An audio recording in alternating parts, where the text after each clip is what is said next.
Bien, bonsoir. Alors nous continuons en accueillant Alphonse Cervera, que nous sommes très heureux d'accueillir et très honorés d'accueillir à la Grâce.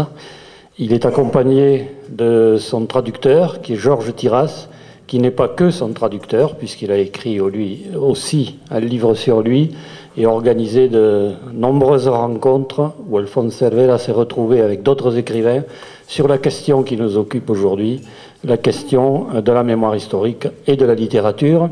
Et encore une fois, dans la journée de demain, en particulier dans la table ronde de demain matin, vous aurez l'occasion d'en discuter avec Georges Tiras et avec nous à l'occasion de cette table ronde.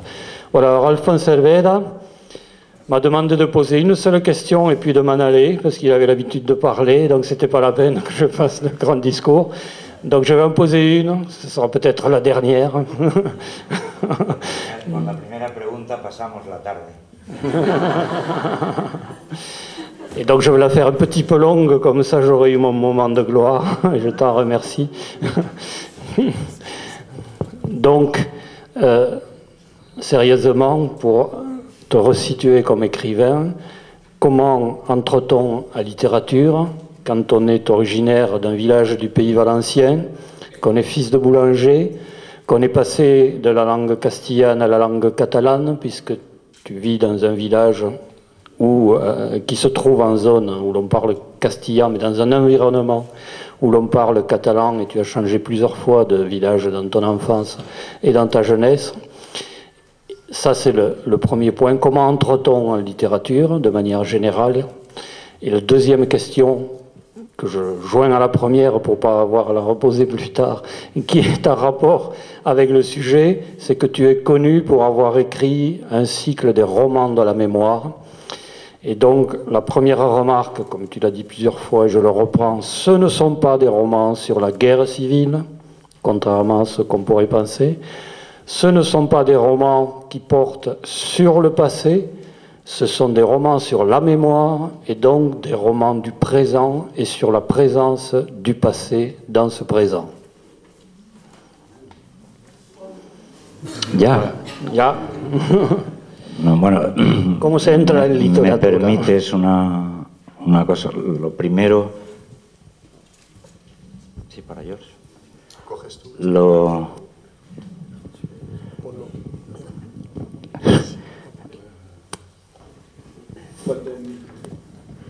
Es igual. Lo primero que, gracias a la gente de la organización del banquet, por haberme invitado a estar aquí estos días con vosotros. La première chose, c'est merci à l'organisation de ce banquet pour m'avoir invité. Sabotage. El técnico no quiere que os agradezcamos nada. Est-ce que... Non, ça y est, là, il revient. Voilà, excusez-moi, c'est un petit incident technique, j'espère que ça ne se reproduira pas. Mais je pose une question de confiance. Est-ce qu'une traduction est nécessaire? Parce que... Oui, bon, ok. Je retire la question, merci. Eso, lo primero, la gratitud. Luego, algo que no es para tanta gratitud, y es que yo acabo de llegar de Valencia y en Valencia tenemos 50 grados. Alors d'abord, donc, j'exprime ma gratitude, et puis en second lieu, quelque chose qui n'est pas de la gratitude, parce que je viens d'arriver depuis Valencia, et à Valence, on a une température qui dépasse les 50 degrés. Imaginaos el cambio. Y luego, pues bueno, estos encuentros siempre tienen algo muy bonito, y es encontrarte con gente que no conoces, como es en el caso vuestro. Ce genre de rencontre a quelque chose de fort agréable, et c'est de faire la connaissance de gens qu'on ne connaissait pas auparavant, comme c'est le cas ici. Y que el final puede ser como el final de la película Casablanca, de que de aquí puede salir una buena amistad, ¿no? Et au final, ça peut ressembler un petit peu au dénouement du film Casablanca, c'est-à-dire qu'on peut se quitter en étant très bons amis. Y luego encontrarte también con gente que conoces, y aquí está pues uno de mis mejores amigos, como mi hermano, que es Víctor del Árbol, que está por ahí, ¿no? Et puis aussi se retrouver avec des gens que l'on aime bien. Et voilà, je voudrais signaler que dans la salle se trouve un très grand ami à moi qui est Víctor del Árbol. Por eso, gracias de verdad a Dominique, Jean-Michel, toda la gente que organizáis esto. Voilà, donc merci vraiment beaucoup, Dominique, Jean-Michel, à toutes les personnes aussi qui organisent cet événement. Lucy, que está por ahí, que me ha escrito siempre pues, a mi disposición para la organización. Gracias, Lucy. ¿A quién? Bien. Bueno, Ahí al fondo. empezamos ya. Bon, nous commençons pour de bon. Ah, bueno, una anotación. Dominique ha dicho hijo de horneros o de panaderos, de boulanger. Une précision pour commencer. Dominique a dit fils de boulanger ou... Yo fui hijo de panadero, pero la verdad es que yo fui panadero. J'ai été fils de boulanger, effectivement, mais la vérité c'est que j'ai été boulanger. Yo empecé a trabajar a los 9 años en el horno hasta los 25 o 26, o sea que hijo de panadero, pero por desgracia trabajaba con mi padre, ¿no? Et j'ai commencé à travailler au fournil à 9 ans, je l'ai fait jusqu'à l'âge de 25 ans, et donc oui, fils de boulanger, mais malheureusement j'ai dû travailler avec mon père. Uno de los protagonistas más importantes de mis novelas es el hornero Manuel, que es mi padre. Et l'un des protagonistes les plus importants de mes romans est le boulanger Manuel, qui est en fait mon père. Y ahora, Dominique, repíteme la primera pregunta. Et maintenant, Dominique, s'il te plaît, répète-moi la première question. Comment entre-t-on à littérature? Et la deuxième, c'est tu as écrit un cycle de romans de la mémoire, mais il faut préciser que ce n'est pas des romans sur la guerre civile, ce n'est pas des romans sur le passé, mais c'est des romans sur la mémoire au présent. Sí, bueno, la pregunta ya lo habíamos hablado antes. La película es para terminar mañana sin que Víctor del Árbol pueda intervenir.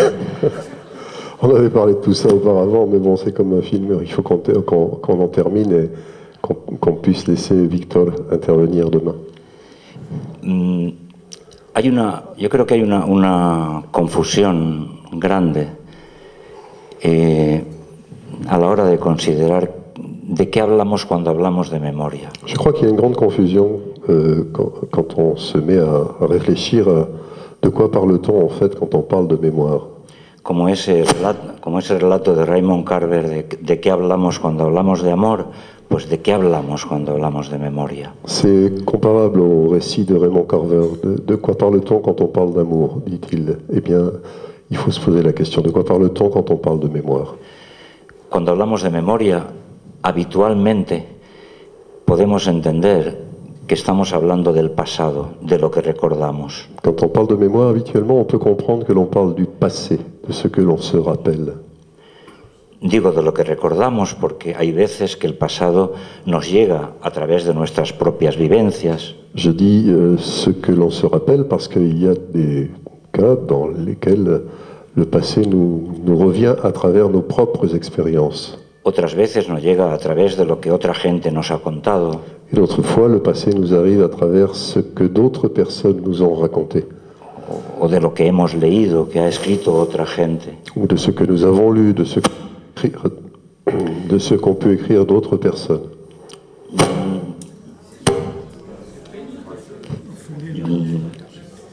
Il faut éloigner le micro. Ponlo aquí. Le chef, il faut l'éloigner quand il parle. Ponlo aquí. Celui-ci? Oui, il faut l'éloigner quand il parle. Quand je parle? Quand il parle. C'est celui-là qui fait... On va essayer. Yo empecé como decía Dominique, a escribir el ciclo de la memoria de casualidad, y la primera novela, que es El color del crepúsculo, es de 1995. Pour répondre à la question de Dominique, j'ai commencé à écrire un petit peu par hasard sur ces questions de la mémoire. Le premier roman du cycle de la mémoire date de 1993. Luego han venido 5 o 6 novelas más. Et puis il y a 5 ou 6 romans supplémentaires. Y siempre que he abordado la cuestión de la memoria en mis novelas, he dejado bien claro que a mí el pasado en sí mismo no me interesa nada. Et chaque fois que j'ai abordé la question de la mémoire dans mes romans, j'ai essayé de dire très clairement, de laisser très clairement comprendre que, en ce qui me concerne, le passé ne m'intéresse absolument pas. Lo que me interesa es ese pasado que nunca acaba de pasar. Lo que me interesa es hoy, el presente, no el pasado. Ce qui m'intéresse, c'est que de ce passé qui n'en finit pas de passer, qui n'arrive jamais à passer, ce qui m'intéresse véritablement, c'est aujourd'hui, le présent. Además es que el pasado no existe. La prueba es que el pasado solo existe en el presente. Et d'ailleurs, le passé en soi n'existe pas. La preuve en est que le passé n'existe qu'à travers ce qu'on en dit au présent. La guerra civil, la Segunda República, el golpe de Estado fascista, sucede ahora, cuando lo estamos contando. La guerre civile, le coup d'État fasciste, le régime franquiste, se passe aujourd'hui, au moment précis où on est en train d'en parler. Por lo tanto, la memoria de la que me preguntaba Dominique, para mí la memoria es presente, es hoy. Et donc la mémoire dont me parlait Dominique, pour moi, c'est aujourd'hui, c'est le présent. Todo sucede en el presente. Tout se passe dans le présent. El pasado y el futuro no existen. Le passé et le futur n'existent pas. El futuro es la gran trampa que nos tienden para que sigamos buscando ese futuro que no llega nunca. Le futur, c'est en quelque sorte ce grand piège qu'on nous tend pour que l'on continue à chercher, à essayer d'atteindre ce futur qui n'existe pas. El futuro es como el rábano que le ponen delante de los morros del burro para que siga siempre caminando.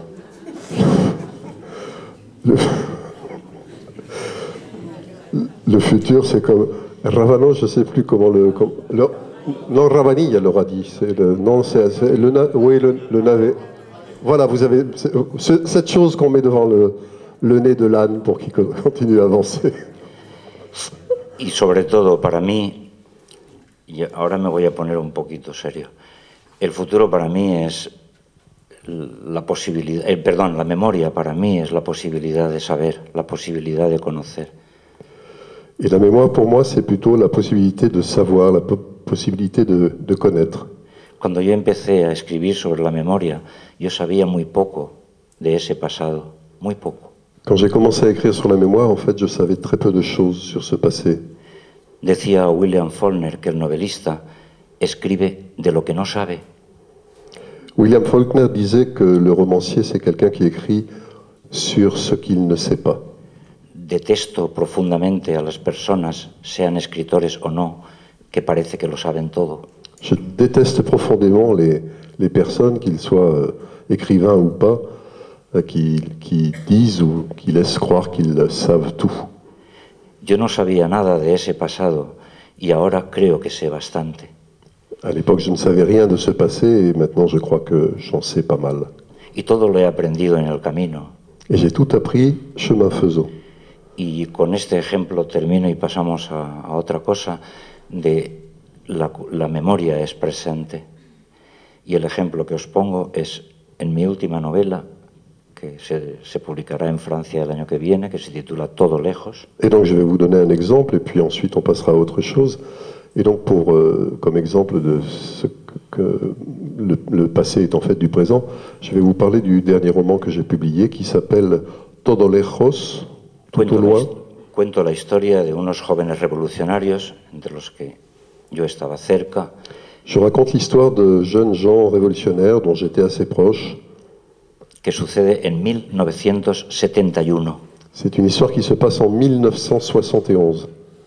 Estos jóvenes son detenidos, torturados y uno de ellos se suicida. Ces jeunes gens sont arrêtés, torturés et l'un d'eux se suicide. Éramos militantes antifranquistas. Nous étions des militants antifranquistes. Se estaba preparando lo que fue un grupo de lucha armada que se llamó FRAP.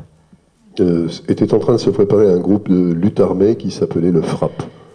Esto fue en 1971. En 1971, donc. Escribí la novela, ¿sabéis por qué escribí esta novela? J'ai écrit ce roman, vous savez pourquoi j'ai écrit ce roman? Porque hace 4 o 5 años, 4 o 5 años, Parce qu'il y a 4 ou 5 ans, la hija, que se llama Silvia, de uno de ellos, de uno de estos jóvenes, la fille de l'un d'entre eux, la fille estaba, de l'un de ces jeunes qui s'appelle Sylvia, estaba en la plaza del pueblo y en unas fiestas y un señor por detrás le tocó el hombro y le dijo: Silvia, ¿sabes que tu padre fue un terrorista? sa fille était sur la place d'un village à l'occasion d'une fête, Sylvia, et tout à coup elle a senti que quelqu'un lui frappait l'épaule par derrière et une voix qui lui disait « Sylvia, est-ce que tu sais que ton père était un assassin ?» Pardon. Terrorista, terrorista. Era que tú. ¿Qué ha dicho? No, terrorista, terrorista. Terroriste, ok. Ça fait de nos télés, hein, le rábano et le... Eso lo diría Trapiello, pero yo no, lo diría Trapiello. Entonces, sabes que tu padre fue un terrorista. Fijaros, Silvia no se quedó mal por la palabra terrorista, se quedó mal porque no sabía de qué le estaban hablando. Et Sylvia a été mal reçu, mal vécu cette question. Perdóname, est-ce que... No se quedó mal por la palabra terrorista. À cause du mot, de l'emploi du mot terroriste. No. Vamos a ver, repito. Silvia, cuando este personaje le dijo tu padre fue terrorista, Silvia no se asustó ni se quedó intranquila por la palabra terrorista. Se quedó intranquila, con desasosiego, porque no sabía de qué le estaban hablando. Donc Sylvia n'a pas été désarçonnée par l'emploi du mot terroriste, mais parce que, en fait, elle ne savait pas de quoi on lui parlait. Es decir, porque su padre nunca le había contado aquella historia de juventud. Parce que, en fait, son père ne lui avait jamais raconté cette histoire de sa jeunesse. Y yo quise escribir esta novela precisamente por ella. Et j'ai voulu écrire ce roman précisément pour elle. Para mí esto es la memoria, la necesidad de saber. Et c'est ça pour moi la mémoire, cette nécessité de savoir. Quien no sabe está a merced de quien sabe. Celui qui ne sait pas se trouve à la merci de celui qui sait. En mis novelas yo no quiero ser dogmático, yo no quiero decir que yo tengo la razón. Dans mes romans, je ne veux absolument pas être dogmatique, je ne veux pas laisser croire que c'est moi qui ai raison. Simplemente en mis novelas, como un escritor de ficciones, digo, esta es la historia que quiero contar. Simplement dans mes romans, comme écrivain de fiction que je suis, je dis voilà, c'est l'histoire que je veux raconter. Y no hablan del pasado, sino que hablan del presente. Et mes romans ne parlent pas du passé, mais bien du présent.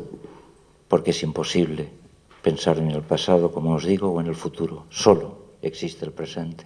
Parce que c'est impossible de penser, comme je vous l'ai dit, au passé ou au futur. Seul le présent existe. Donc dans ces romans de la mémoire, tout est situé dans le présent et tout est situé dans un lieu où se passent des choses qui ont un rapport avec la vérité, mais qui est aussi un lieu qui est entièrement dans la littérature et qui est bien souvent, le plus souvent, le village de Los Yesares. Eso es para que hable de mi pueblo. Sí. En literatura. Bon, donc je vais parler de mon village en littérature. Bien, yo creo que esta pregunta para mí es la más importante, ¿no? Ah, cette question, je crois, pour moi, est la plus importante. Yo nací y vivo en mi pueblo, que se llama Gestalgar, y es un pueblo de 300 habitantes. Je suis né et je vis dans mon village, c'est un village qui s'appelle Gestalgar, un village d'environ 300 habitants. Mis padres emigraron fuera del pueblo y yo volví a vivir allí cuando mi madre se puso enferma y volví a estar allí con ella. Mes parents sont partis de ce village, moi j'y suis revenu en particulier quand ma mère a été malade. y ya me quedé a vivir allí. Je suis resté vivre dans ce village. A mí nunca se me había ocurrido, como os he dicho, escribir novelas de la memoria. Je n'avais jamais eu l'idée, comme je vous l'ai dit, d'écrire des romans de la mémoire. Yo escribía novelas de las que se llaman novelas raras. J'écrivais des romans de ce genre que l'on appelle les romans bizarres. Esas novelas que yo las escribía, pero yo mismo muchas de ellas no las entiendo. C'est des romans, comment vous dire, je les écrivais, mais c'est des romans, moi-même je ne les comprenais pas. Y yo creo que la novela mía que mejores críticas ha tenido en España, a mí me ha tratado muy bien la crítica, eso lo tengo que decir. Je crois que le roman qui a eu le meilleur accueil critique en Espagne, je dois préciser que j'ai toujours eu un bon accueil critique en Espagne. A mí me ha tratado muy bien, no tan bien como a Cercas y a Trapiello, pero me han tratado muy bien, me han tratado muy bien. La critique m'a toujours traité très bien, pas aussi bien sûr que Trapiello, Cercas, mais quand même bien. Entonces, estas novelas mías eran muy bien tratadas por la crítica. Algunas yo no las entiendo. La que mejor crítica, que es lo que os decía, es una que se titula Nos veremos en París seguramente. Et donc ce sont des romans qui ont été bien accueillis par la critique, des romans que la plupart du temps je ne comprends pas. Et le roman qui a reçu le meilleur accueil, c'est un roman qui s'intitule Nos veremos en París seguramente. Nous nous retrouverons à Paris sans doute. Esta es la novela mía de mejores críticas y yo estoy convencido que es porque ningún crítico la entendió. C'est le roman qui a eu la meilleure critique et je suis convaincu que c'est parce que les critiques ne l'ont pas compris. Nadie la entendió. Personne ne l'a compris. Entonces, llegó un día en que estaba yo en una feria del libro, en Valencia, y se acercó una chica de mi pueblo.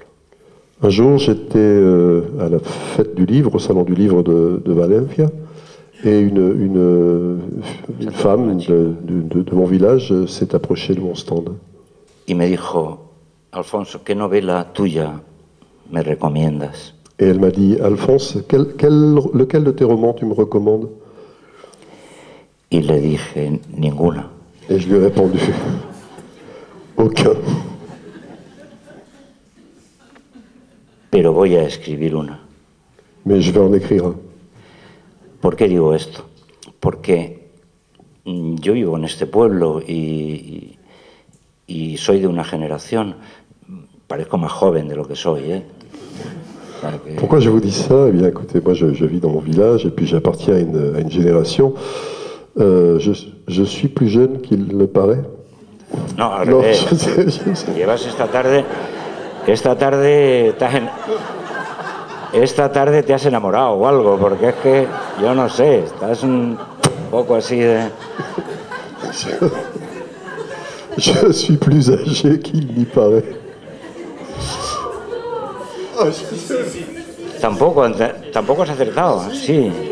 Claro que sí, hombre, te quería hacer un cumplido, pero si no lo quieres, déjalo. Entonces, la generación mía apenas iba a la escuela.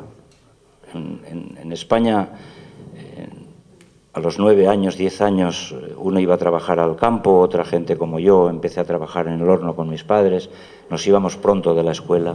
Oui, je suis d'une génération qui n'est pas beaucoup allée à l'école. La plupart des jeunes de mon âge, à 9-10 ans, on allait travailler dans les champs, ou comme dans mon cas, à la boulangerie, au fournil.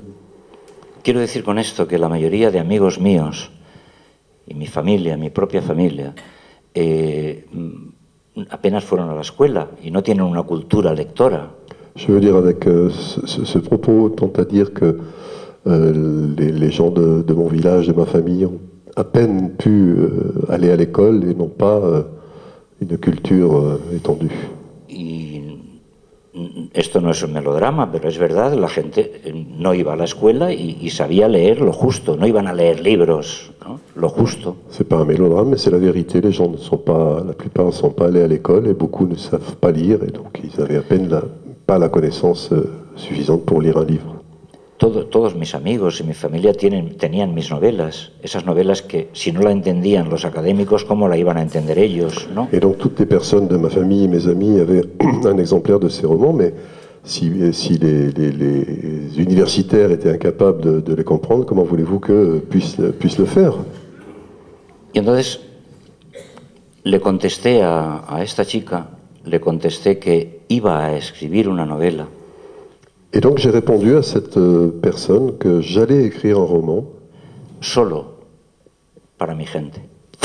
Roman destiné uniquement aux gens qui me sont proches. Ese era mi objetivo, escribir una novela para las personas cercanas que no me leían porque no me entendían. Voilà quel était mon objectif, écrire un livre pour les gens proches de moi qui ne pouvaient pas me lire auparavant parce qu'ils ne pouvaient pas comprendre mes romans. Digo, voy a escribir una novela y luego vuelvo a mis novelas raras. Je me suis dit, j'écris ce roman et ensuite je reviens à mes romans bizarres. Porque a mí lo que me gustaba era escribir novelas raras. Parce que c'était ce qui me plaisait à moi, écrire des romans bizarres. ¿Y qué pasó? Pues que escribí la novela de mi infancia. Et qu'est-ce qui s'est passé? Eh bien, j'ai écrit ce roman, c'est le roman de mon enfance. Hay una idea, al menos en España, muy general sobre la infancia, diciendo que la infancia es el paraíso al que siempre regresamos.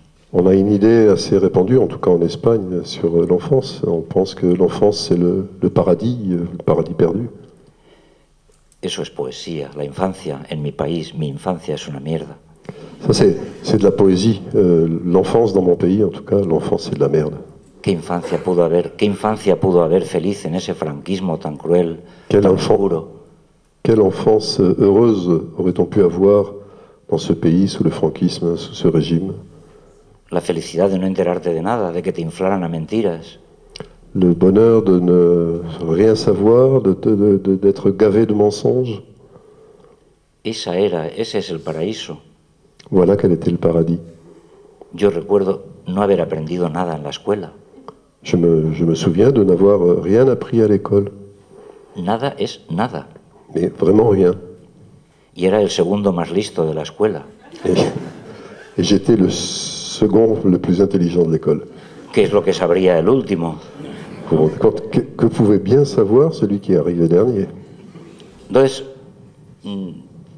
vuelvo a la infancia y cuento esta infancia en una novela que se titula El color del crepúsculo. Et donc je reviens à mon enfance et je la raconte dans ce premier roman qui s'appelle La couleur du crépuscule. Es mi novela favorita. C'est mon roman préféré. Está traducida al francés. Elle est traduite en français. Il est traduit en français. Y creo que está en la librería.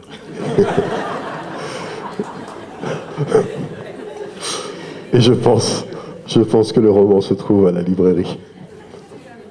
Es mi novela de verdad, la que más quiero, la que más emoción me traslada cuando la leo. C'est vraiment le roman que je préfère et qui me provoque le plus d'émotion quand je le relis.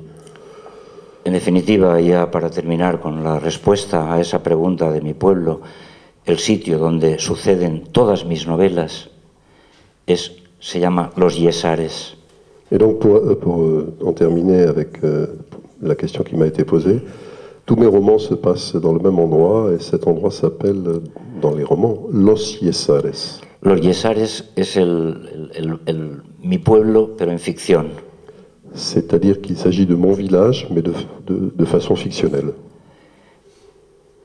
Era lo que yo también le debo a este pueblo y a mi gente. C'était ce que je dois à mon village et à ses habitants. Después de esta novela, como os digo, pues ya vinieron 4 más del ciclo de la memoria. Après ce premier roman du cycle de la mémoire, en fait, il en est venu 4 autres. Y luego he seguido ya con otro tipo de memoria, que es la memoria más familiar, más personal, que empieza con la novela que dedico a la muerte de mi madre, que es otra de mis favoritas, la segunda, que se titula Esas vidas, que también está traducida y también está en la librería. Et ensuite, j'ai continué à écrire, bien sûr, je me suis intéressé à une mémoire plus intime, plus familiale, en commençant à écrire un roman sur la mort de ma mère, qui s'appelle Sevilla, et qui se trouve aussi dans la librairie. Pero no creo que haya tantos ejemplares como gente sois aquí, o sea que daos prisa porque si no os quedaréis sin libros. Mais bon, je ne crois pas qu'il y ait autant d'exemplaires que de personnes présentes dans cette salle.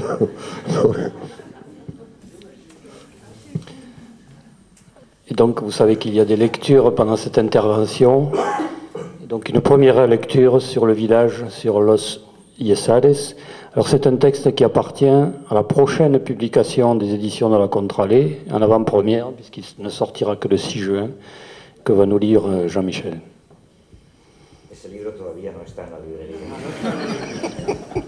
Ce livre ne se trouve pas encore dans les librairies.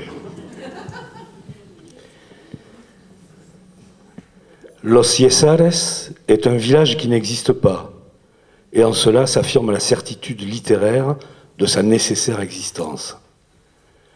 Le village est là, au bord de la rivière Turia, qui descend des montagnes de Teruel, plus précisément de celle d'Albarracín, d'après ce que nous racontait le maître d'école, don Jesus, qui était sourd comme un pot et nous faisait nous mettre en rang sous les portraits de Franco et de José Antonio Primo de Rivera, et du crucifié sur sa croix noire pour psalmodier les consignes du régime et les tables de multiplication.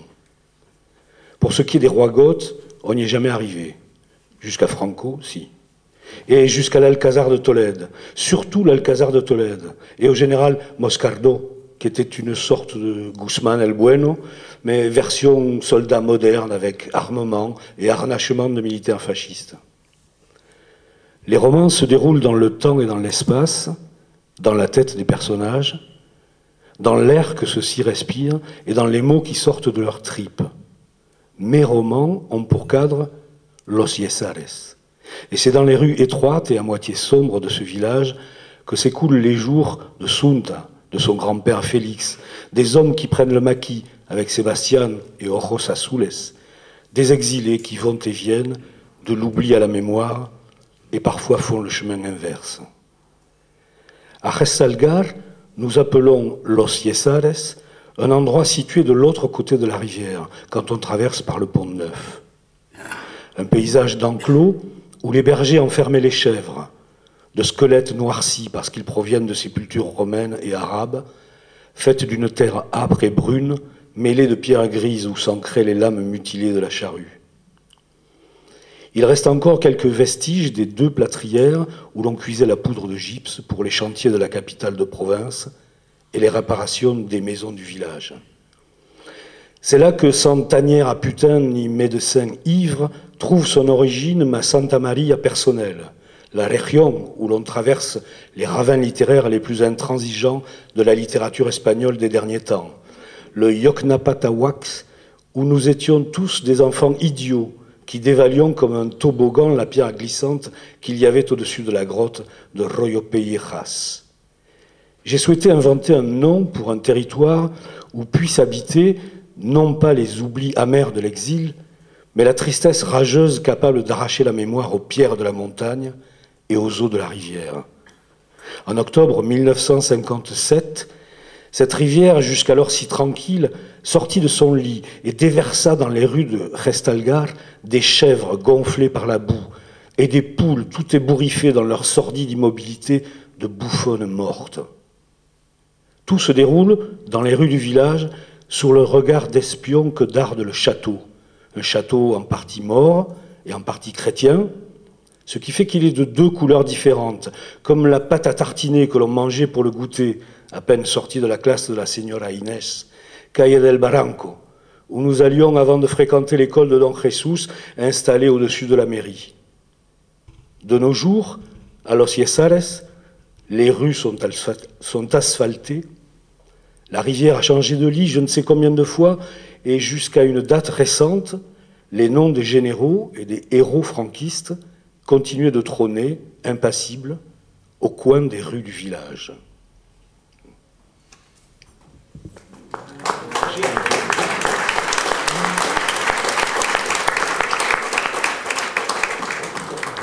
Donc un lieu qui est réel, mais qui est aussi un lieu à littérature, et son nom le marque bien. Et tu viens de dire, j'ai écrit un premier roman sur mon enfance. Mais dès qu'on lit ce roman, on s'aperçoit que la narratrice est une fille. Et que dans la couleur du crépuscule, c'est Sunta, à divers âges de sa vie, et donc avec un présent qui puise sans cesse dans le passé et dans diverses périodes, qui met en branle toute cette mémoire, qui est aussi la tienne et qui est celle des autres personnages de ton village. Hay algo que me he perdido. Sin el micrófono. Ah, sí. El narrador, de hecho, es una mujer, ¿no? El tema que es una voz femenina. Y el tema de la infancia a través de las peripecias del pueblo. Pero sobre todo, c'est surtout le féminisme. El personaje femenino. Sí, sí. Lo que decía Dominique es el personaje protagonista que yo elegí para esta primera novela, para El color del crepúsculo. Os he dicho, volví a mi infancia en Gestalgar, pero sin embargo el protagonista del color del crepúsculo es una niña, no es un niño. Ce qu'évoque Dominique, c'est le fait que le personnage protagoniste et narrateur de ce roman est une femme, Sunta. Donc j'ai effectivement dit que je revenais à mon enfance, mais qui énonce le récit est ce personnage féminin. Claro, ¿por qué elegí un personaje de mujer? Porque la novela cuenta diversas épocas, no solamente la infancia, cuenta diversas épocas de la vida del pueblo, de la vida de esta mujer. Donc la question, c'est pourquoi est-ce que j'ai choisi un personnage protagoniste et narrateur féminin. Il faut d'abord savoir que ce roman, effectivement, est un retour à l'enfance, mais en même temps, il évoque plusieurs périodes différentes. ¿Por qué entonces escoger a una mujer, ¿no? Yo cuando empecé a escribir la novela no había ni hombre ni mujer, o sea, pensaba en mi infancia y entonces iba escribiendo. Quand j'ai pensé à ce roman, quand j'ai commencé à l'écrire, dans ma tête, il n'y avait ni homme ni femme. C'était un roman sur l'enfance. Y al final decidí que tenía que ser una niña. Et j'ai donc décidé un peu à la fin que le narrateur devait être en fait une narratrice, devait être une femme. El motivo principal que eligiera una voz de mujer, con lo difícil que puede resultar, ¿no? El motivo principal de que eligiera una mujer era porque yo iba a contar una historia de derrotas. La raison principale pour laquelle j'ai choisi ce personnage de femme, avec tout ce que ça comporte de difficultés, c'est qu'en fait, j'allais raconter une histoire de défaite. Y en mi país, quien más sabe de derrotas es la mujer. Et dans mon pays, qui en sait le plus sur les défaites, ce sont les femmes. Todavía hoy, que se ha adelantado mucho en el mundo de la mujer, todavía hoy tenemos que estar reivindicando que eso de la igualdad es mentira, que no se lo cree nadie. Aujourd'hui encore, dans mon pays, malgré les avancées qu'il y a pu y avoir, il faut encore revendiquer pour les femmes, et l'histoire de l'égalité est un mensonge. Entonces, yo no me fiaba de una voz masculina. Et en fait, je n'avais pas confiance en une voix masculine. Lo masculino sigue ignorando cualquier derrota. Lo masculino, y me incluyo yo en ese masculino, somos los reyes del mambo. Le masculin, c'est quelqu'un ou une condition qui ignore tout de la défaite. Le masculin, et je m'inclus dans cette appellation, nous nous prenons pour les rois de l'univers. Por lo tanto, de esta desconfianza en la voz masculina, fui a parar a escoger el personaje de mujer para contar la historia. Et c'est de cette méfiance vis-à-vis du personnage masculin que j'ai fait le saut et choisi une voix de femme pour raconter cette histoire. Y algo importante que tiene que ver con lo que decía en la primera pregunta sobre el presente.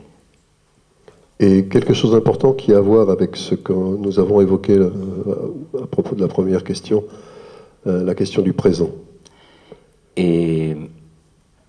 Esta novela cuenta mi infancia y sin embargo la novela se escribe desde el presente. Sunta, este personaje de mujer, escribe en su cuarto cuando tiene 50 años y está a punto de casarse. Escribe con 50 años, escribe desde hoy todo ese pasado. Ce roman est un retour sur le passé, sur l'enfance, effectivement. Et en même temps, Sunta écrit depuis le présent. Elle est dans sa petite chambre et elle écrit, et c'est au présent qu'elle écrit. Por lo tanto, insisto en lo que preguntaba Dominique al principio, o sea, la memoria es ahora. El pasado que cuenta Sunta, esa infancia de niños y niñas, sucede hoy. La infancia no existe. Et donc j'insiste à propos de cette première partie, cette réflexion sur le présent. Les choses se passent depuis le présent, le passé n'existe pas, Sunta écrit au présent. Lo digo en una novela, la infancia no existe, existe el relato que hacemos de la infancia. Je le dis dans un roman, l'enfance n'existe pas. Ce qui existe, c'est le récit que l'on fait de l'enfance. Et donc la voix de Sunta.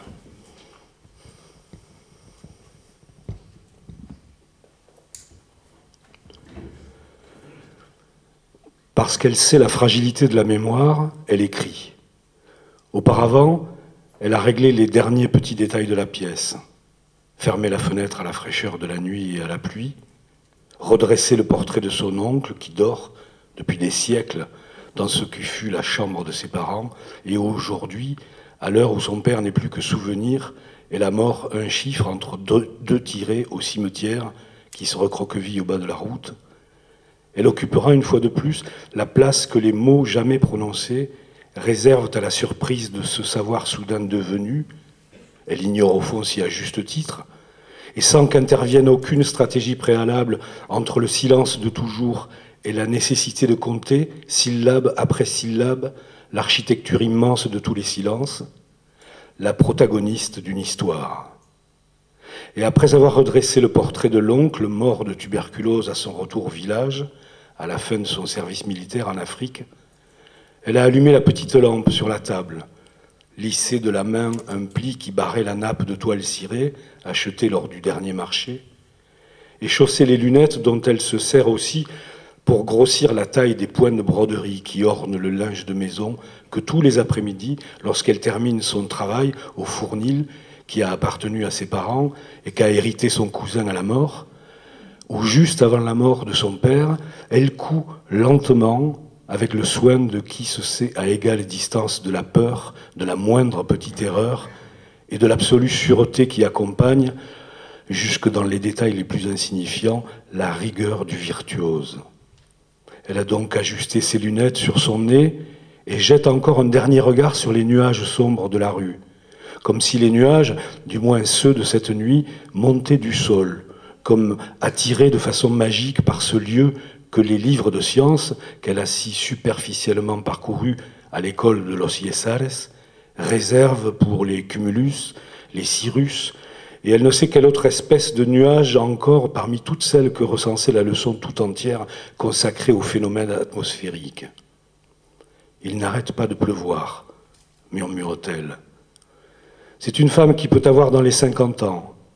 Elle s'assied à la lumière de la lampe, elle a les yeux sombres et la main ferme, elle fouille dans tous les recoins de sa mémoire et se découvre faible, comme la mémoire elle-même, face à ce sens de la loyauté que toute histoire requiert pour être contée sans intention de tricher avec soi-même ou avec ses propres souvenirs, ni avec les fantômes qui les ont habités tant d'années durant. C'est ce sens de la loyauté, précisément, pense la femme de 50 ans, qui lui permettra d'éviter le moindre faux pas au cours de cette complexe opération sélective de sa mémoire, de toute mémoire, désireuse d'être davantage inventaire notarié de ses composants que supercherie affective ou reddition de compte au regard des erreurs du passé. Le passé, c'est le passé. Et peu à peu, il cesse de nous appartenir. Il appartient aux livres, aux films, à Anna, Hector, Elena, oncle Miguel, à la petite Annabelle qui est morte d'un accès de toux, au clown Charlie, à la tête de Napoléon Bonaparte, caché dans une grotte près de la Fuente Grande, aux canaris qui s'appellent tantôt Leopoldo, tantôt Trotsky, aux grenouilles et aux joncs, à los Césares et aux fantômes qui aujourd'hui encore se promènent dans les rues du village, à tous les morts.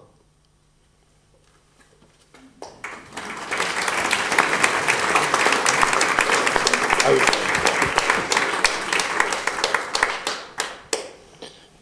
Et le roman suivant, dans le même cycle, c'est le roman qui s'appelle Maquis en français. Et là aussi, il y a un décentrement du point de vue, c'est-à-dire ce roman n'a pas été écrit après une documentation historique, il a été d'abord écrit à partir de voix, de récits entendus et de l'ignorance de l'histoire, et ensuite tu t'es intéressé à la réalité historique. Sí, cuando yo estaba escribiendo, bueno, lo primero, Jean-Michel, suena mucho mejor en la voz de Jean-Michel que en el libro. Lo voy a llevar por ahí conmigo para que me acompañe en las presentaciones. Oui, d'abord je voudrais dire que le texte sonne vraiment mieux avec la voix de Jean-Michel que dans le livre, donc je vais emporter Jean-Michel en repartant. Que cuando estaba escribiendo, bueno, cuando escribía El color del crepúsculo, ya os he dicho que yo pensaba que iba a escribir una sola novela de la memoria. Je vous l'ai dit, quand j'ai écrit La couleur du crépuscule, je pensais que je n'écrirais qu'un seul roman de ce type. Pero escribiendo la novela, esta respuesta va a ser un poco más larga. Mais cette réponse va être un petit peu plus longue. Pero para un escritor es fundamental. Mais pour un écrivain, c'est fondamental. Cuando estaba escribiendo El color del crepúsculo, yo ya me di cuenta de que iba a haber más novelas. Quand j'étais en train d'écrire La couleur du crépuscule, je me suis rendu compte qu'il y aurait davantage de romans. Porque El color del crepúsculo, para mí, eran esas preguntas que los niños hacíamos y nadie nos contestaba. Parce que La couleur du crépuscule, pour moi, c'était en fait ces questions que les enfants se font, que nous nous faisions, et qui n'obtiennent jamais de réponse. Yo pensaba que por lo menos iba a haber 2 novelas más. Et je me suis dit alors qu'il y aurait au moins 2 romans supplémentaires. Una historia protagonizada por la infancia, que es la que ya había escrito o estaba escribiendo. Une histoire dont les protagonistes sont des enfants, c'était le roman qui était écrit ou que j'étais en train d'écrire. Esa misma historia, ese mismo tiempo, protagonizado por los padres de estos niños y niñas. Cette même histoire, dans ce même temps, mais dont les protagonistes cette fois étaient les parents de ces enfants. Y una tercera novela protagonizada, esa misma historia, ese mismo tiempo, en ese mismo sitio, por los abuelos de los niños. Et un troisième roman avec le même temps, le même espace, et les mêmes péripéties, mais dont les protagonistes cette fois seraient les grands-parents de ces enfants. Entonces, la segunda novela de ese ciclo, como decía Dominique, se titula Maquis. Et donc le deuxième roman de ce cycle, comme le disait Dominique, a pour titre Maquis. Maquis es la resistencia armada contra el franquismo. Maquis, c'est l'histoire de la résistance armée contre le franquisme. Decía Dominique que yo no me documenté para escribir esa novela. Et Dominique a dit que je n'ai pas fait de recherche documentaire pour ce roman. Yo no sabía nada de la guerrilla antifranquista. J'ignorais tout de la guérilla antifranquiste. Sabía que había existido, claro, pero yo no conocía la historia de la guerrilla antifascista. Je savais bien sûr que cette guérilla avait existé, mais j'en ignorais tout.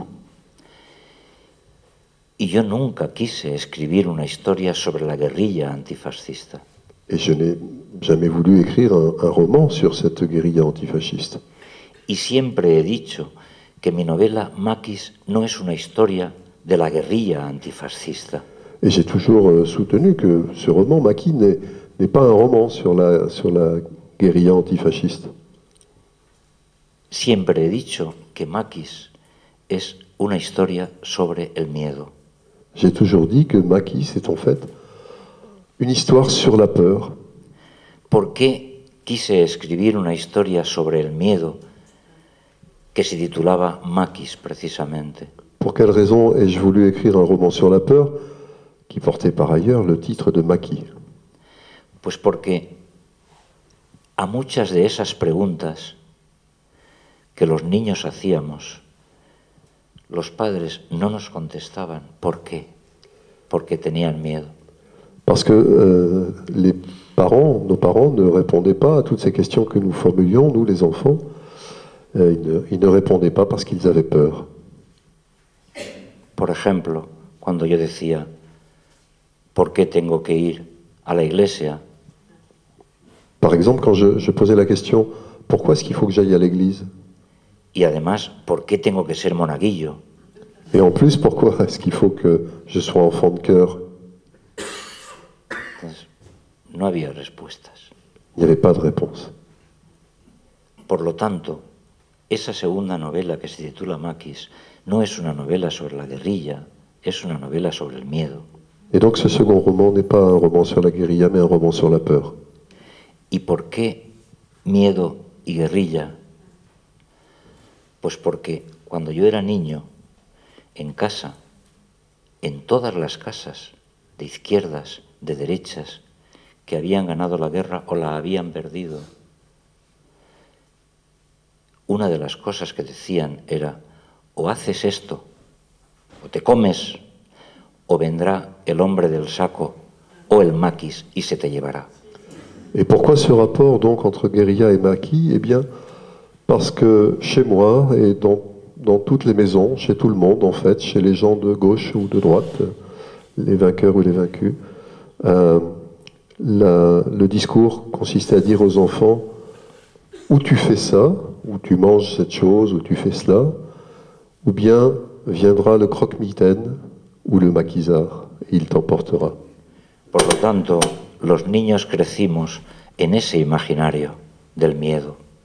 Et donc, nous les enfants, nous avons grandi dans cet imaginaire de la peur. Pero claro, quien escribe esa novela ya no tiene 10 años ni 5 años. Mais évidemment, qui écrit ce roman n'a plus 5 ans ou 10 ans. Quien escribe esa novela ya sabe lo que es la vida, lo que es la historia, lo que es la política, lo que es el franquismo, etcétera, etcétera. Celui qui écrit ce roman sait maintenant ce qu'est la vie, ce qu'est la peur, ce qu'est le franquisme, etc. Y por lo tanto, quien escribe esa novela es quien decide qué papel juegan unos y qué papel juegan otros en la historia. Et donc celui qui écrit le roman décide maintenant, il décide du rôle que vont jouer les uns et du rôle que vont jouer les autres. Es decir, cuento la historia sobre el miedo, pero desde mi punto de vista y no desde el punto de vista que me quisieron educar. Je veux dire par là que je raconte l'histoire de la peur dans ce roman depuis mon point de vue, le point de vue que j'ai choisi, et non pas le point de vue depuis lequel on a voulu m'éduquer. Rápidamente, yo no sabía nada de la guerrilla. Los protagonistas son guerrilleros. Pero yo no sabía nada de la guerrilla. Rapidement, je ne savais rien de la guérilla. Les protagonistes sont effectivement des guerrilleros, mais j'ignorais tout de la guérilla. Yo me lo invento todo. J'invente absolument tout. Todo es todo. Vraiment tout. Es mi novela donde más invención hay. C'est celui de mes romans dans lequel il y a le plus d'invention. Y fijaros, rápido, ¿qué es lo que sucede?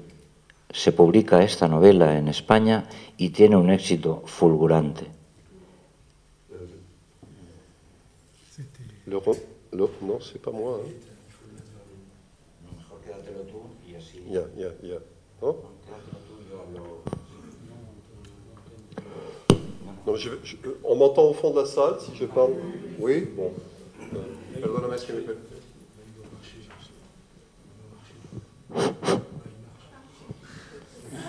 no tienes una buena tarde.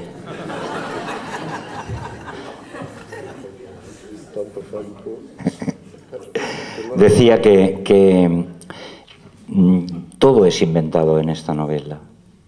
Je disais que tout est inventé dans ce roman. Y fijaros qué cosa más bonita. Et écoutez bien cette chose tellement jolie. A los pocos días o pocas semanas de publicarse la novela, recibo una llamada de una historiadora. Es que yo... C'est pas moi là, c'est pas possible. Habla tú con esto y yo hablo de... Non, pero puedo hablar. Donc quelques jours ou quelques semaines après la publication du roman, dans lequel je répète que j'ai tout inventé, je reçois un coup de fil d'un historien. Entonces, no, mejor yo hablo. Entonces, yo lo que hago es, como digo, inventar. No conozco nada. Y recibo esta llamada de una historiadora que se llama Fernanda Romeu. Et donc j'ai tout inventé dans ce roman, je le répète, et quelques temps après sa publication, je reçois un appel téléphonique d'une historienne qui s'appelle Fernanda Romeu. Y me dice, soy Fernanda Romeu, soy historiadora, he publicado un libro sobre la historia de la guerrilla y he leído tu novela. Et elle me dit, je suis Fernanda Romeu, je suis historienne, j'ai publié un livre sur la guérilla et j'ai lu ton roman. Y yo, ¿qué hice? Et qu'est-ce que j'ai fait? Me cagué encima.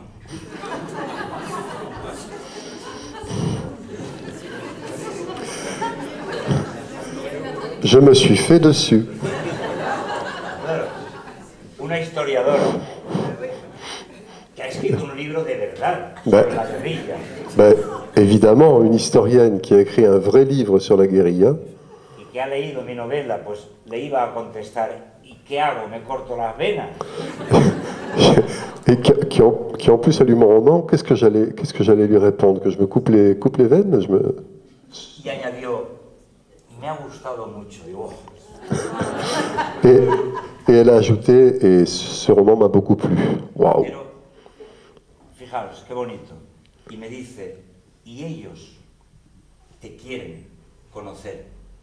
Et elle ajoute, et eux, ils veulent faire ta connaissance. Y yo pregunto, ¿quiénes son ellos? Et je lui demande, mais eux, qui c'est? Y me dice, los que salen en tu novela. Et elle me répond, ceux qui sont des personnages de ton roman. Los guerrilleros y las guerrilleras. Les guerrilleros et les guerrilleras. Y yo les digo, yo me lo inventé todo. Alors je lui réponds, mais moi j'ai tout inventé. Pero bueno, pues, vamos a conocerlos. Mais bon, écoute, on va faire leur connaissance. Entonces, tuve la suerte, y sigo teniendo la suerte, de conocer absolutamente a todos los hombres y mujeres que lucharon en el monte contra el franquismo. Et j'ai donc eu la chance de faire la connaissance de tout, absolument tous, les hommes et les femmes qui ont lutté dans la montagne, qui ont pris le maquis contre le franquisme. Y para un escritor decía que lo más bonito, y es lo siguiente, ellos me dicen, eres joven, no tanto como ellos pensaban, eres joven, y sin embargo es como si hubieras estado con nosotros en el monte. Et lorsque je les ai rencontrés, ils m'ont dit, tu es jeune, pas aussi jeune que tu en as l'air. Son palabras de ellos, es verdad. Es el libro más verdad que hemos encontrado sobre nosotros. Et ton roman est le livre le plus vraisemblable que l'on ait pu lire sur nous-mêmes. Y todavía yo me lo explicaba menos porque ellos me iban contando de verdad, me iban contando lo que hacían de verdad en el monte. Et donc il me racontait ce qu'il faisait vraiment dans la montagne. Y yo decía, si eso no se parece en nada a mi novela. Et je leur disais, mais enfin, mais ça n'a rien à voir avec ce que je raconte dans mon roman. Claro, yo estaba volviéndome loco. J'étais en train de devenir fou. En mi novela, bueno, ellos lo que me contaban, y la gente que ha historiado la guerrilla lo sabe, ellos en el monte llevaban una vida, hablo de la guerrilla de la que yo hablo, que es la de Levante y Aragón, la de Valencia. Et ce qu'ils me racontaient, c'est quelque chose que les historiens savent bien, en sachant que je parle d'une guérilla bien précise, qui est la guérilla de Levante et Aragón. Ellos, por ejemplo, decían, en el monte hacíamos clases para que la gente que no sabía leer aprendiera a leer. Ils disaient, nous, dans la montagne, on donnait des classes, on faisait la classe pour ceux qui ne savaient pas lire apprennent à lire. Discutíamos las normas que nos llegaban del exterior. La guerrilla era básicamente comunista, la de Valencia. Nous discutions des normes que l'on nous suggérait d'adopter depuis l'extérieur. C'était une guérilla fondamentalement communiste. Solo de vez en cuando hacíamos luchas armadas. Nous faisions effectivement des épisodes de lutte armée, mais seulement de temps en temps. Al menos en la primera época de guerrilla, no en la última, que ya era más dura. Du moins au cours de la première époque de la guérilla, et pas de la dernière qui a été beaucoup plus dure. Claro, enamorarse, casi prohibido. Alors évidemment, tomber amoureux, pratiquement interdit. Desconfiaban de los sentimientos. Parce qu'ils se méfiaient des sentiments. Decían, un enamoramiento, si a uno de las dos era detenido, pues por la cosa afectiva podía delatar. Entonces, los sentimientos estaban muy constreñidos. Donc oui, une grande restriction sur les sentiments, parce que tomber amoureux, si l'un des deux membres du couple était arrêté, on courait le risque qu'il dénonce. En mi novela, pues hay un tipo que tiene un acordeón y canta y toca el acordeón. Et dans mon roman, il y a un type qui a un accordéon et qui en joue et qui chante. Hacen el amor. Et les couples font l'amour. Porque bajaban al pueblo con su mujer o con su novia, en mi novela, y hacen el amor. Parce que le guerrier, dans mon roman, il descend au village et il retrouve sa fiancée ou sa femme et ils font l'amour. Bajaban a bailar los domingos al pueblo. Y compris, il descendait danser le dimanche au village. Como si la Guardia Civil estuviera tonta. Comme si les gardes civils étaient fous ou bêtes. Entonces, no me cuadraba lo que ellos decían y lo que yo había escrito. Et donc ça collait pas, ce qu'ils me racontaient et ce que moi j'avais écrit. Y ellos decían que mi novela era verdad. Et pourtant ils disaient que mon roman était la vérité. Yo les decía, pero vamos a ver si vosotros os aburríais cuando no pegabais tiros. Et je leur disais, mais alors, soyons clairs, quand vous ne faisiez pas le coup de feu, vous vous ennuyez alors. Si no bailabais, no hacíais el amor. Vous, No decía hacer el amor, decía otra cosa. Algo así como... si vous ne dansiez pas, si vous ne faisiez pas l'amour, enfin je disais pas faire l'amour, je disais autre chose, mais on servait en même. Y en mi novela sí. Et dans mes romans, oui, on faisait tout ça. Ya, acabo. ¿Qué es la conclusión? Esta cosa que os he contado. Et j'en termine, quelle est la conclusion qu'il faut tirer de tout ce que je vous raconte là?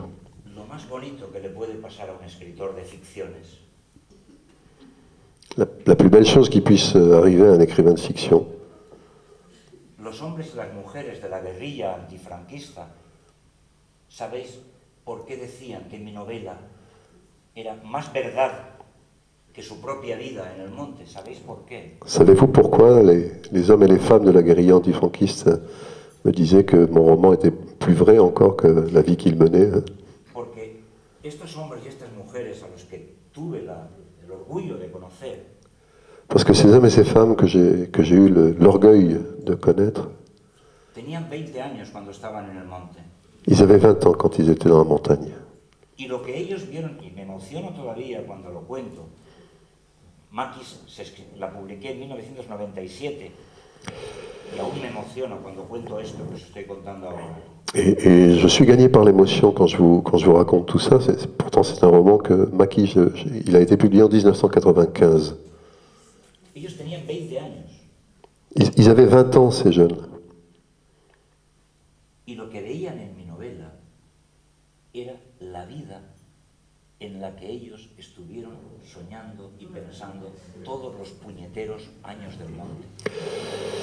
Et ce qu'ils voyaient dans mon roman, c'était la vie qu'ils avaient rêvé d'avoir pendant toutes ces putains d'années passées dans les montagnes.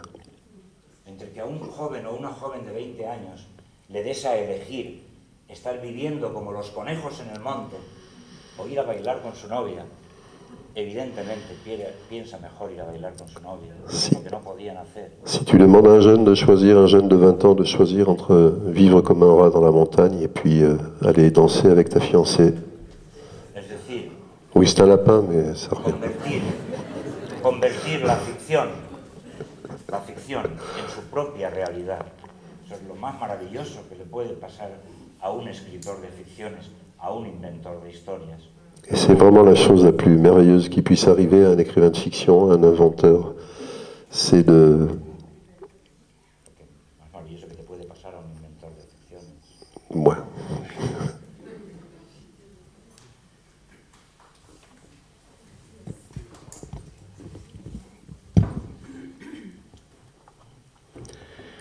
Nicanor de Losa aimait bien jouer la roulette de Monte-Carlo sur l'accordéon qu'il avait hérité de son père.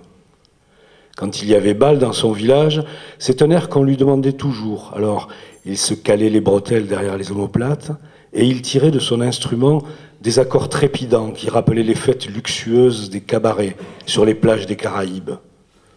Quand la nuit tombait sur le Cerro de los Curas, Nicanor sortait à la porte de la ferme et assis sur le petit banc de pierre, il interprétait sans relâche son répertoire de chansons pleines de nostalgie. Le bois de Sabine s'emplissait alors de couleurs, comme s'il était devenu soudain une forêt magique habitée par des lutins. Tu pourrais apprendre à jouer autre chose, le rabrouait chaque soir Bernabé Torres, le Bernabé de la Almesa. Ah, c'est qu'avec la roulette de Monte-Carlo, figure-toi, j'ai fait craquer une riche étrangère qui était venue passer l'été à Losa. Il y a un morceau que j'aime bien, moi, c'est La Bien Paga de Miguel de Molina. Tu pourrais la jouer de temps en temps. Tu sais que Manuel, le boulanger de Los Ciesares, s'est retrouvé au Théâtre Apollo de Valence avec Miguel de Molina. Il récitait une poésie de Federico García Lorca à l'occasion d'un spectacle que les artistes avaient organisé en l'honneur de la République. Manuel, je l'ai vu jouer dans Don Juan Tenorio, à la Almesa un jour. Si tu me fredonnes l'air de ta chanson, je t'en retrouve la musique et tu auras la bien paga chaque soir que Dieu fait. Nicanor Pérez Rodrigo avait pris le maquis en 1943, après être resté caché dans sa propre maison depuis la fin de la guerre. Son père et lui étaient maçons. Ils avaient aménagé une niche à côté de la cave qui donnait sur la rue. Et la nuit, il jouait de l'accordéon et lisait des romans de Vargas Villa, qui étaient interdits en Espagne par la dictature de Franco. Il n'y a pas que les romans de Vargas Villa qui sont interdits, lui disait son père. Ce fils de pute nous interdit même de respirer. Une nuit, on entendait la roulette de Monte-Carlo depuis la rue. Et ça avait étonné un voisin phalangiste. Cette chanson, ton fils l'a jouée tout le temps au bal du village, avait dit le phalangiste. Le lendemain au père de Nicanor. Et le soir même, Nicanor prit la décision de rallier le Cerro de los Curas. Ça tourne vinaigre ici, et aucun d'entre nous n'est en sécurité dans cette maison. Mais si tu t'en vas, c'est comme si tu partais faire la guerre, ou quelque chose de pire que la guerre, Nicanor. Mais dans la niche de la cave, c'est aussi comme si j'étais tout le temps à la guerre, mère. Tu sais, je n'y comprends goutte à toutes vos histoires. Fais pour le mieux. Son père le regardait comme on regarde le dernier paysage qui se présente avant d'arriver à l'horizon. Ce paysage que toujours l'on néglige pour ne voir que les montagnes au loin, ou la mer, ou les avions qui traversaient les nuages de la guerre. Ici, ils vont en finir avec nous d'une manière ou d'une autre. Là-haut, au moins, tu peux te défendre, les armes à la main. Si tu vois Ojos Azules ou le Sebas de Los Ciesares, tu leur dis de continuer à se battre jusqu'à ce qu'il ne reste plus un seul garde civil. Depuis qu'il était arrivé au Cerro de las Curas, Nicanor jouait tous les soirs de l'accordéon de son père. Et lorsqu'il eut appris la Bien Paga, Bernabé Torres et lui l'interprétaient ensemble à la porte de la ferme. Quand Bernabé fut tué, le jour de l'embuscade tendue à Ojos Azules, Nicanor rangea l'accordéon dans son vieil étui en bois et ne le toucha plus jusqu'au jour où il traversa la frontière avec Paco haute tension et qu'ils arrivèrent en France morts de fatigue. À cette époque, la tristesse avait déjà emporté ses parents. Et à Lossa, on disait que Nicanor avait été tué par un garde civil dans un village près de Figueras.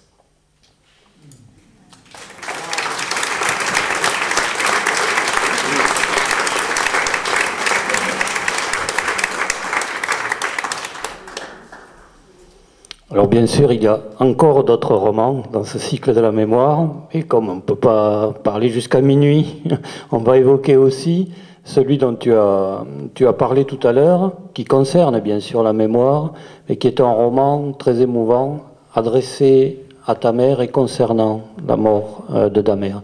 Et je dois dire que c'est un roman qui se passe à la fois au village de Yesales et en même temps à Grenoble, au cours, et donc Georges Tiras est aussi un personnage de ce roman, où se tient, 15 jours après la disparition de ta mère, se tient une rencontre sur la question de la mémoire. Et disons, il y a un aller-retour permanent entre Los Yesares et la mer, et puis cette autre fonction que tu occupes depuis quelques années aujourd'hui, c'est-à-dire parler de cette mémoire avec les gens dont c'est la spécialité ou qui s'y intéressent particulièrement. Et puis aussi, on est dans la ville de Stendhal et dans la ville où a été exécuté le modèle de Julien Sorel. Et c'est très présent dans le roman.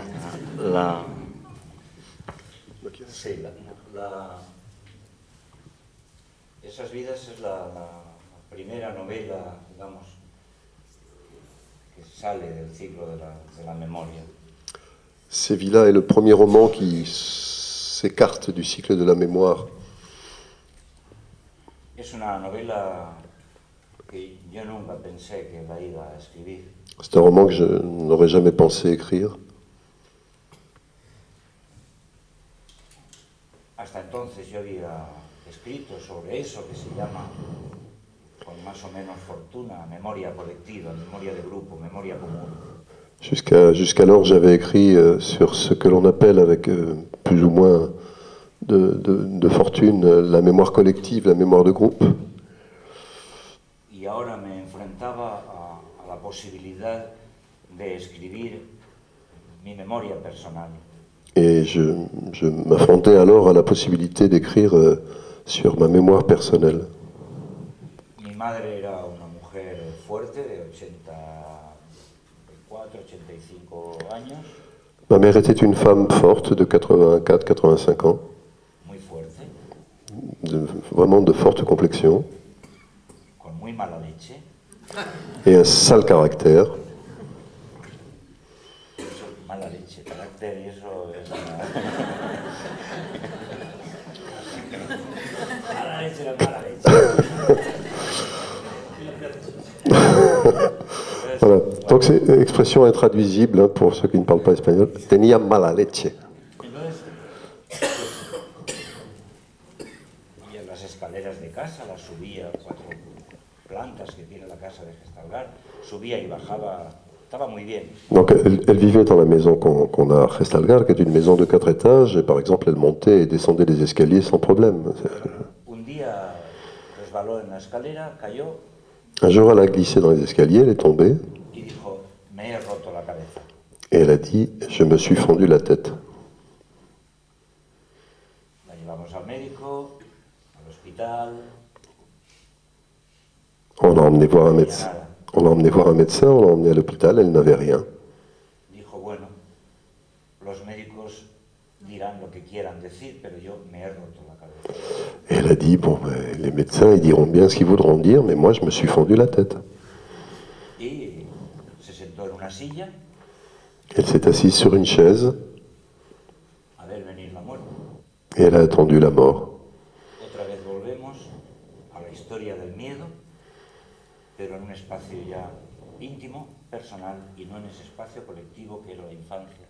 Et on en revient à cette histoire de peur, mais cette fois-ci dans un espace personnel, un espace intime, et pas du tout dans cet espace collectif qui était celui de l'enfance. El miedo a caerse, silla. C'est la peur de tomber qui l'a réduite à se retrouver sur cette chaise.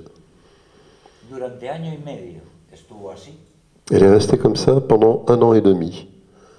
Y evidentemente, poco a poco, esa persona que era fuerte, la inmovilidad la condena a la inmovilidad.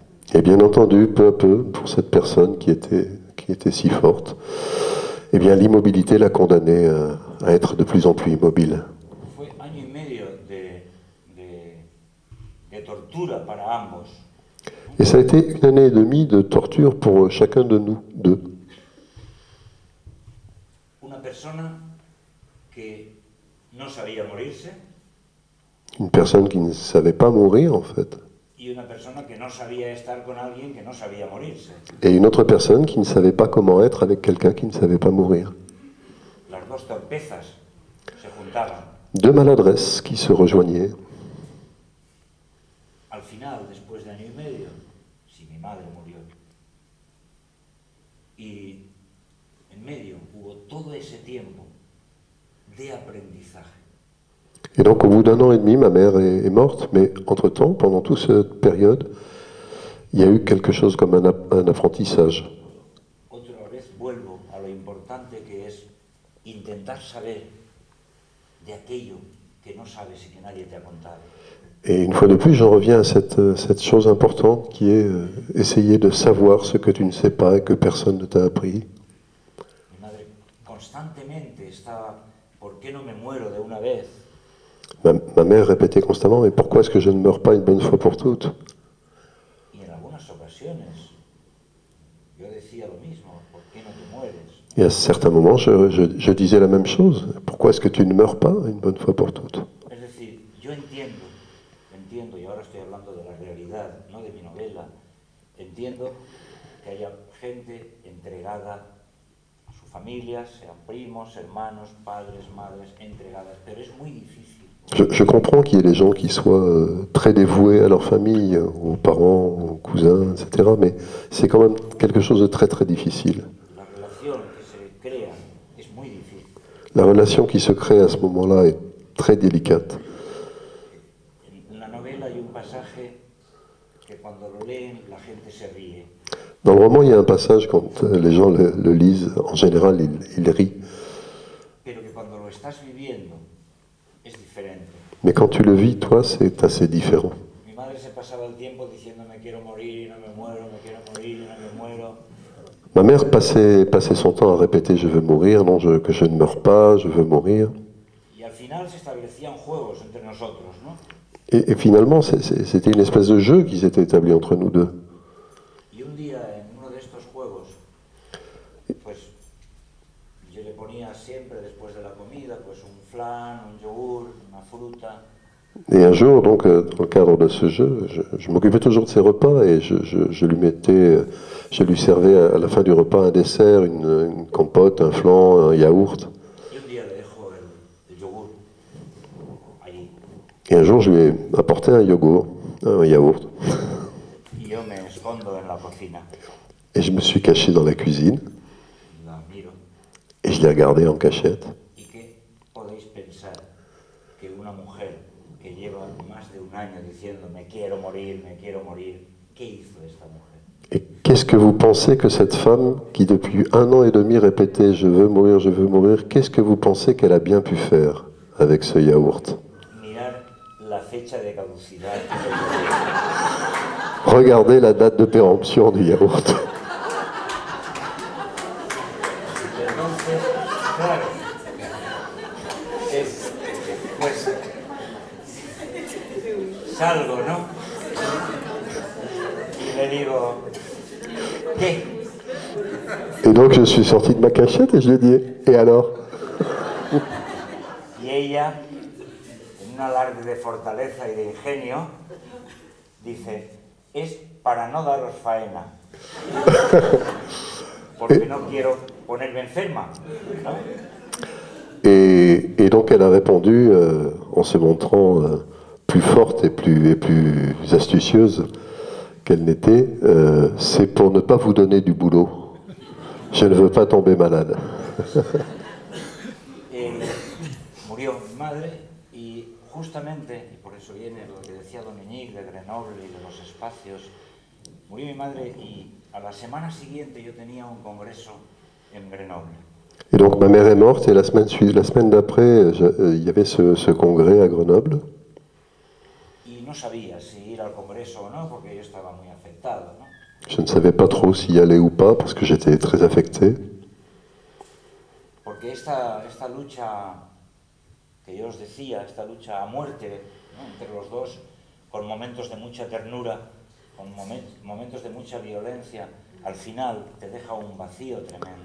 Parce que cette lutte qui s'était un peu établie entre nous deux, avec des moments d'une immense tendresse et d'autres moments d'une immense violence, quand ça s'arrête, ça laisse un vide terrible. Mis propios amigos y amigas que iban a ese congreso, quienes me decían, ven al congreso porque al menos te tomas un poco de aire. Mais bon, les amis que j'avais et qui allaient, qui se rendaient à ce congrès, me répétaient, viens, ça te fera du bien. Y fui al congreso. Et donc j'y suis allé. Y en este congreso, estos mismos amigos y amigas me decían, oye, ¿por qué no escribes esa historia? Et ces mêmes amis, je suis donc allé à ce congrès, et ces mêmes amis m'ont dit à ce moment-là, mais pourquoi tu ne racontes pas cette histoire? Y yo no sé por qué, pero empecé ya en Grenoble, en ese Grenoble lluvioso, en ese Grenoble, en mis novelas siempre llueve, ¿no? Como dice Dominique. Et je ne sais pas trop pourquoi, mais j'ai commencé à écrire donc ce roman à Grenoble, dans ce Grenoble pluvieux. Dans mes romans, il pleut toujours beaucoup. La única lluvia que es verdad en mis novelas es la de esa novela. La seule pluie qui est véritable dans mes romans, c'est celle de ce roman-là. Entonces, en ese mismo viaje empecé a tomar notas. Et donc j'ai commencé à prendre des notes lors de ce voyage. Stendhal, desde Grenoble, tiene allí su casa. Paseaba por allí. Stendhal est de Grenoble, il y a sa maison. Et je me promenais dans les rues, près de l'appartement Stendhal. Y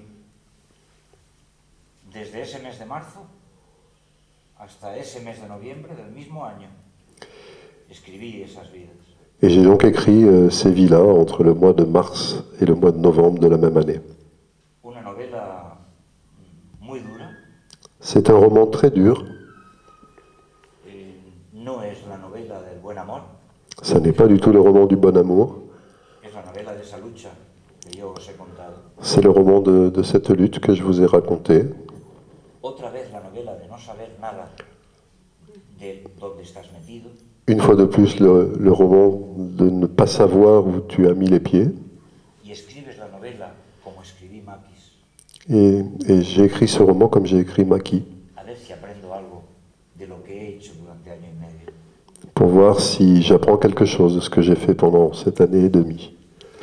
Es, creo, os decía antes que es mi segunda novela preferida. C'est mon deuxième roman préféré, comme je vous le disais auparavant. Creo que como escritor es mi mejor novela.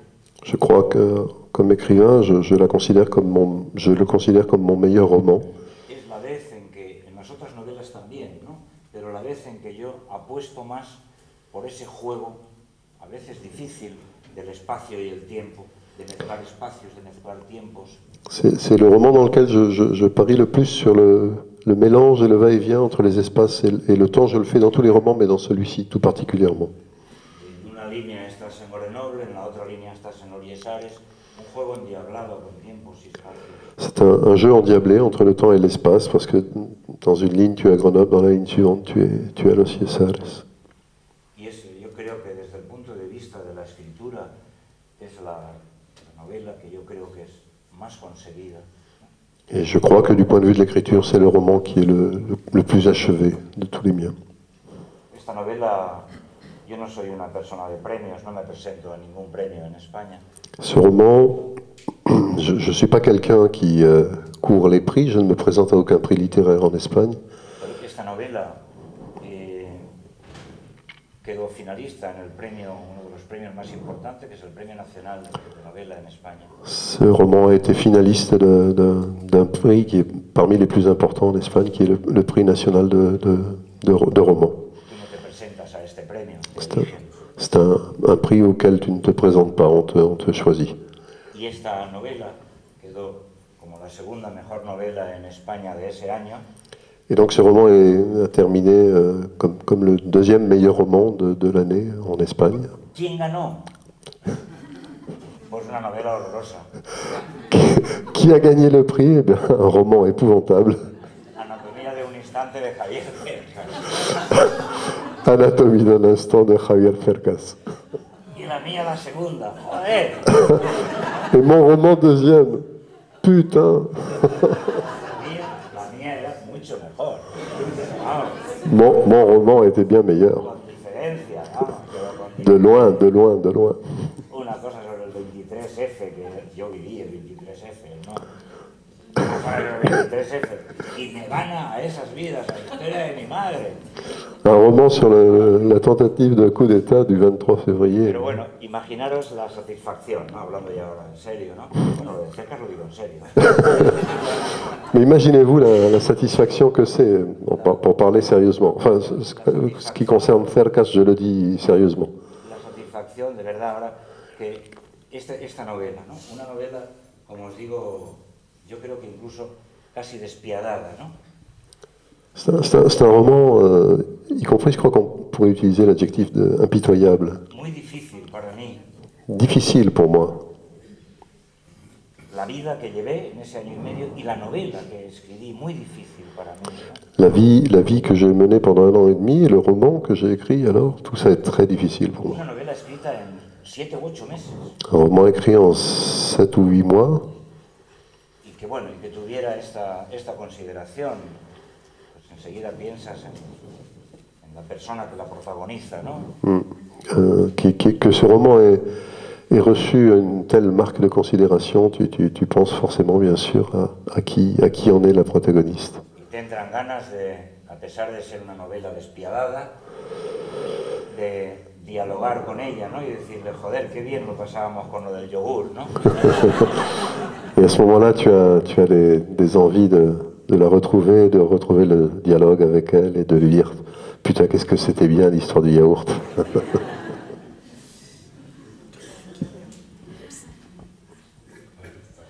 Voilà, bien, nous sommes obligés d'arrêter là. Je remercie infiniment Alphonse Cervera, que vous retrouverez demain.